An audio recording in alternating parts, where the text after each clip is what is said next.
You've been lied to. The world's greatest athlete and a Hollywood icon are actually from NYC. Ready to find out who's hiding their real roots? Number one will literally blow your mind. A Brooklyn princess with an iron grip.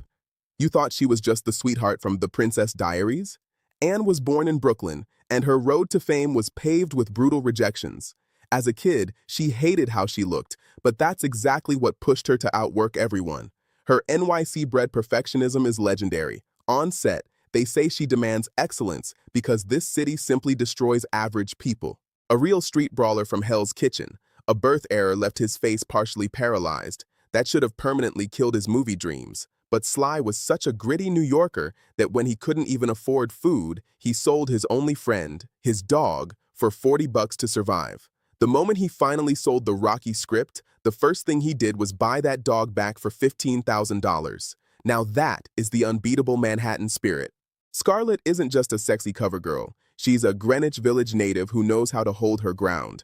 Since childhood, she hit auctions only to be told humiliating no's because her raspy voice sounded too old.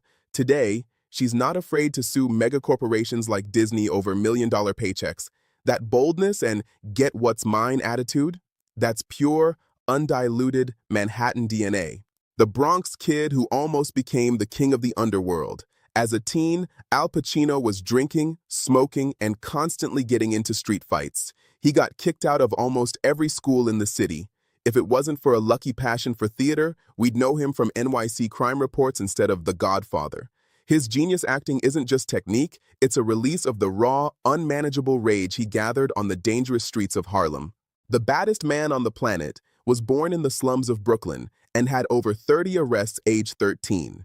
NYC turned his street rage into a devastating force, making Mike the youngest heavyweight champion in history. At his peak, he earned hundreds of millions, blowing on Bengal tigers and solid gold bathtubs, becoming a symbol of insane success.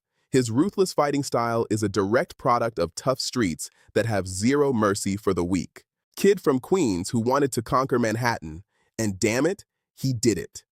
Trump was always an outsider to the Fifth Avenue old elite, so he built everything gold, flashy, and massive just so they couldn't ignore him. His aggressive business style and ability to flip any dirty scandal into clean cash is a classic NYC all-or-nothing strategy. He built an empire on debt and risk, which is the ultimate New York gamble. Before she was Gaga, Stefani Germanotta was brutally bullied at an elite Manhattan school. They mocked her teeth, her dreams, and even made a Facebook group called Stefani, You'll Never Be Famous. When she started performing, an ex-boyfriend told her the same thing. Her reply? One day you won't be able to order a coffee without hearing my voice. She was right. Gaga is New York's sweet revenge on all the haters. The man who knows every dark corner of Greenwich Village. De Niro isn't just an actor, he's the real boss of Lower Manhattan.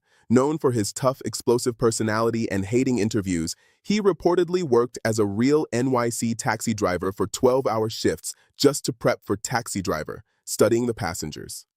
He doesn't play New Yorkers. He literally breathes this asphalt every day.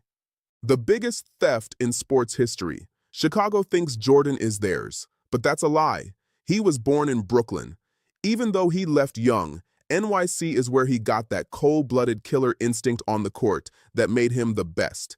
His ego is so massive he'd destroy opponents mentally before the game even started. That's the true classic Brooklyn way. You're either number one or you're invisible.